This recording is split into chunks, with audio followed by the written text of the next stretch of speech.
young people like nowadays very busy. Like I have uni. I'm in my uni 5 days a week, and it's very difficult for me to make time for football, even. So how are they then supposed to, accommodate if they do want to get into politics and if they do want to play a part in a political party?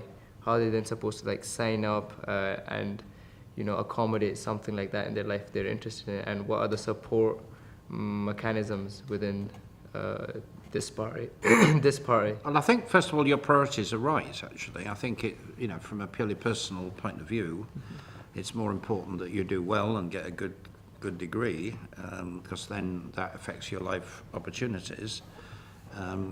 I'm surprised you don't get time to play football, but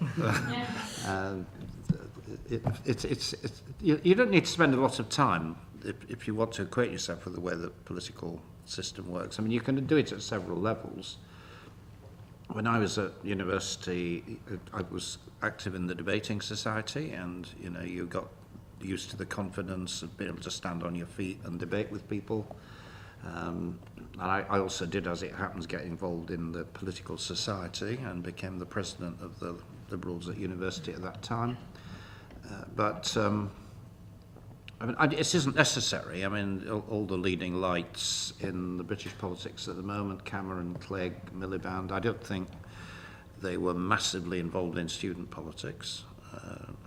They each have a different story, but it certainly helps. It helps to build up your confidence as if you're wanting to speak and debate. It helps to understand the organisation of parties. But I think it is more important that, like you're serious and you do well professionally, and then you've got the confidence to go out and do other things. So I don't want to discourage you from working hard.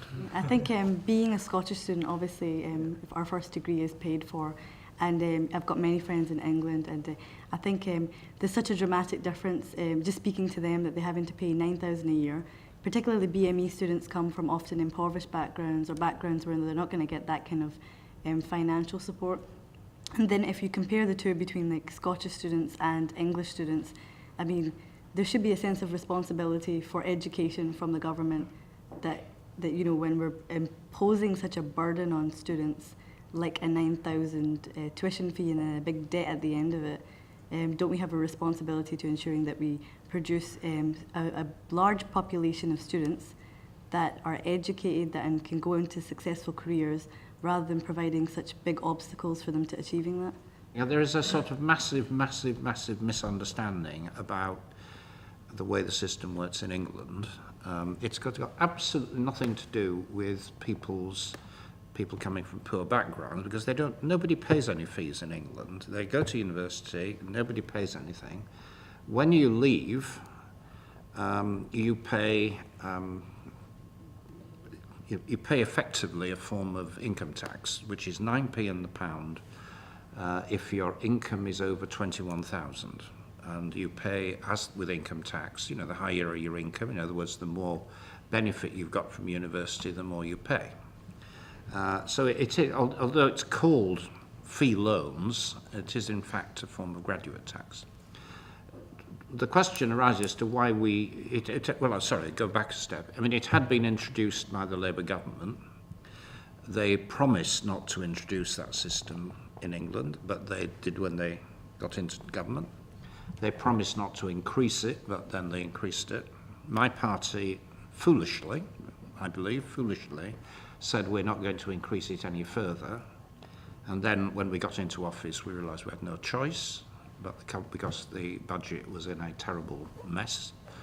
I was the minister in charge, and the issue I had was that I could have saved money by taking all the money out of colleges, FE colleges and adult colleges, where 60% of the population go who are not at the top of the tree.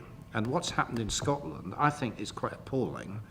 They have protected people going to university from tuition fees, but at the expense of the people who have not got into university. So colleges in Scotland are being very, very seriously depleted.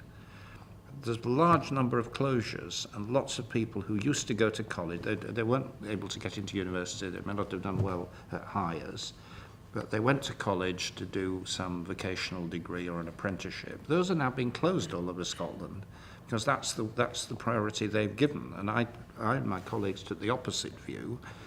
The second point about the English system is that although English students do have an obligation to pay when they graduate, you can call that debt if you like, but it's not debt like other debts because it depends on what your income is. And if you don't get 21,000 income, you don't pay anything. So it's not debt in a normal sense. But okay, there is an obligation to pay, which Scottish students don't have. But what has happened as a consequence is that the universities in England are very well funded. And they are, they are therefore able to improve quality in a way that I don't think is happening in Scotland. But I don't want to be unfair to Scottish universities. But, we are investing much more heavily in universities in England. There are large increases in numbers taking place because nobody has been turned off by this. The kids understand it. And so we're getting increased number of students going to university. And from disadvantaged backgrounds, including BMEs, there are larger numbers than ever before going to universities in England. We were told when we brought in this system, when I first became minister, that people from poor communities are going to be turned off. It didn't happen. They're going in growing numbers, and all the signs are that it's going to grow even further because we've got no longer any numbers control on English universities. If you get your qualifications, you go to university. You don't have to compete for a place. The places are there. So it's not perfect, and it has caused a lot of grief, and because we didn't follow through on the promise that we'd made, and that was a bad thing to have done. The party's taken lots of stick for it.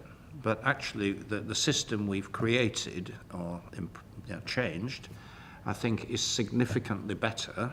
And I think if you go back in 20 years' time, I think you'll find that English institutions are in a much stronger position than Scottish institutions. But that remains to be proved. I am a graduate of a Scottish university, as it happens. I did my PhD at Glasgow, so I do. I do understand the Scottish system, and it has a lot of strengths, but I don't know where Scottish universities are going to get their money from in future. A lot of young people in England lost a lot of faith in the Lib Dems because it had a strong following from young people before. But what are the Lib Dems now going to do for the 2015 election to regain that momentum from young people and show that they can have confidence in the party? We've taken a blow because of that issue, that's for sure. And I think also being in government at a time when governments had a major financial crisis to manage, we've had to make a lot of unpopular decisions, which a lot of young people have been turned off by. We got a lot of support at the last general election from young people. Not actually primarily on the tuition fee issue, but for two reasons. One was the Iraq War, which we were the only party to oppose, and it was clearly the right thing to have done. And the second was kind of environmental green issues, where we were the leading UK party, and we still are, as it happens. We fought very hard in government to push the green agenda. In my department, we've established the Green Investment Bank, which is headquartered in Edinburgh, as it happens. Does a lot of work on renewable energy, on energy efficiency. The Glasgow lighting system, which is highly energy efficient, was financed by this bank. And waste disposal, there's a big, I don't know whether you've travelled by rail or road through Yorkshire, but you pass these enormous power station called Drax, which is being converted from coal into biomass. And again, that's financed by the Green Investment Bank. We've put a lot of money into big centres of science and innovation, which we call catapults. One of them is in Glasgow, and it is specialising in renewable energy. So the future of tidal, wave, offshore wind is being decided here, and we put the money into it from central government. So I think, actually our party, and I've been leading this with Ed Davey, have got very, very good green credentials. And I would hope the young people who are attracted to us for that reason, will remain with us. What kind of really struck me was how you were able to combine your activism and a mainstream career in politics.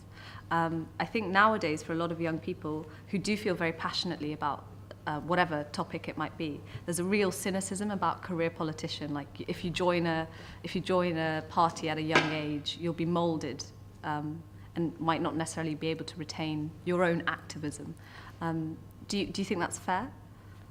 And as somebody who grew up quite near Cable Street in East London, I very much know I suppose the consequences of the speech and what happened in the years afterwards. My question is more around, as somebody who had a background in student politics, not for the sake of getting into politics, I get really irked and frustrated at career politicians.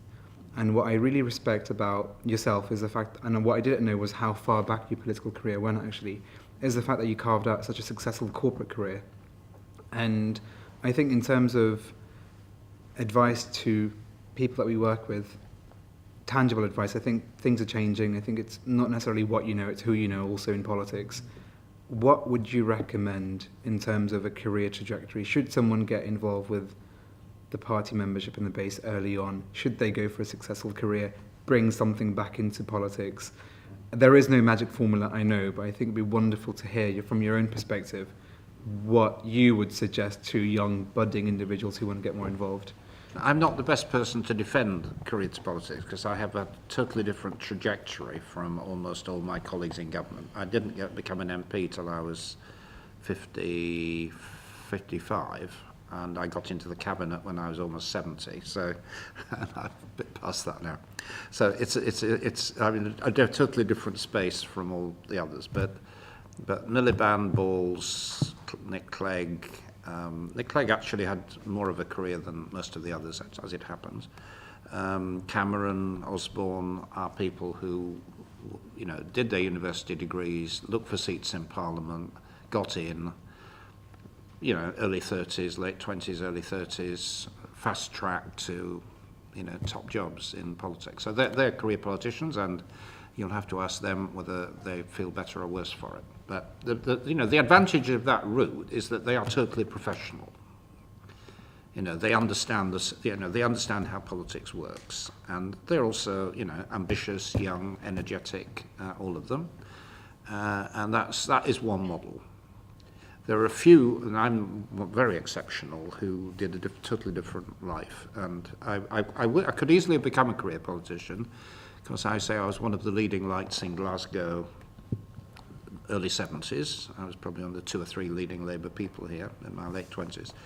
And I became quite close to becoming the MP for Mary Hill, which is just up the road, now Glasgow North. But I was defeated at the selection conference by a guy who you've probably never heard of, long since retired. So I then walked away from it, and we had young children, and I thought, well, I want to have a proper family life and a proper career, so I did other things and kept in touch with politics in a kind of slightly half-hearted way. But I give priority to my family, actually, number one, and number two, to having good professional, interesting things to do. And I finished up doing a big job in Shell before I became the MP. But I think, I may be unusual, but I've always taken the view that actually my family came first, and then my career, and then my politics, and just happened to have finished up where I am.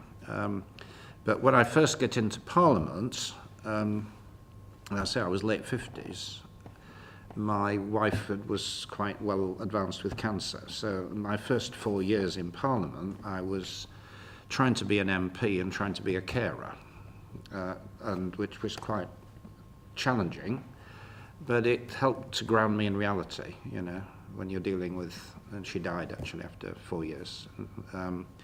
And you're dealing with that kind of human problem in a family. It's helped me to grow up in a way. I mean, you go through that kind of experience. So I feel better for having had a rounded life rather than having done the career route. But I say I don't want to damn people who've done the other, because they've got strengths that I don't have. Some of the policies in the pre-manifesto, previous manifestos, policy paper like the Power to the People from last conference are fantastic. They're really good. Voter registration in schools, electoral reform, things that actually might be some answers to the questions you've already heard about engaging young people in politics. And if we can do that early, we can do it for life. I wondered whether or not you've got any plans or you feel there's any political capital left in this Parliament to get some of those less contentious constitutional reform policies into practice. And very, very selfishly, whether or not you'll support Roger Roberts' amendment to the Wales Bill, which seeks to get voter registration in schools, is something that actually could happen. I'd be keen to hear your thoughts. I don't know the intricacies of it. It sounds eminently sensible. We're the only UK party, I know the SNP have supported 16 to 18 rule. Well, we Lib Dems are strong supporters of 16 to 18 voting. I think in Scotland that was totally vindicated because they took it really seriously and actually came out with surprising results. So no, we would like to see that, and there's no point giving people the vote if they're not registered. So having active registration campaign is, I think, a really good idea, and I'm very much up for that. Could it be possible to bring in constitutional change at this late? I don't think so, not in this Parliament, not in any significant way. I think the kind of issues the next Parliament might want to come back to are things like the House of Lords reform, which is completely unsustainable. Most, with all respect to Lord Vergie here, are appointed, and I think people do want to see a more elected component. I think actually my first point of call, if I were doing constitutional reform now, would be local government. Because I get a sense that Scottish local government works very well because they have complete PR in Scottish local government, STV system. I mean, you'll know this better than me, but what I think in every city except Glasgow, you now have parties working together in Scotland in a way that doesn't happen in England. You have one-party states. It's very, it's not healthy. So I think reform of local government probably is the next big constitutional issue. And the other issue which we will have to face in this Parliament, but probably won't come up with any definitive conclusion, is how do you devolve power in England? Because we've got this anomaly of Scotland, Wales and Northern Ireland having devolved government, and England just being a kind of peculiar thing on its own, with very centralised government except in London. So there are moves afoot to have English MPs voting on English subjects, but in a way that is fair. And the Lib Dems have argued that if you have an English institution, it should be done on the basis of a proportional weighting. So that may be the kind of thing we could do in this Parliament.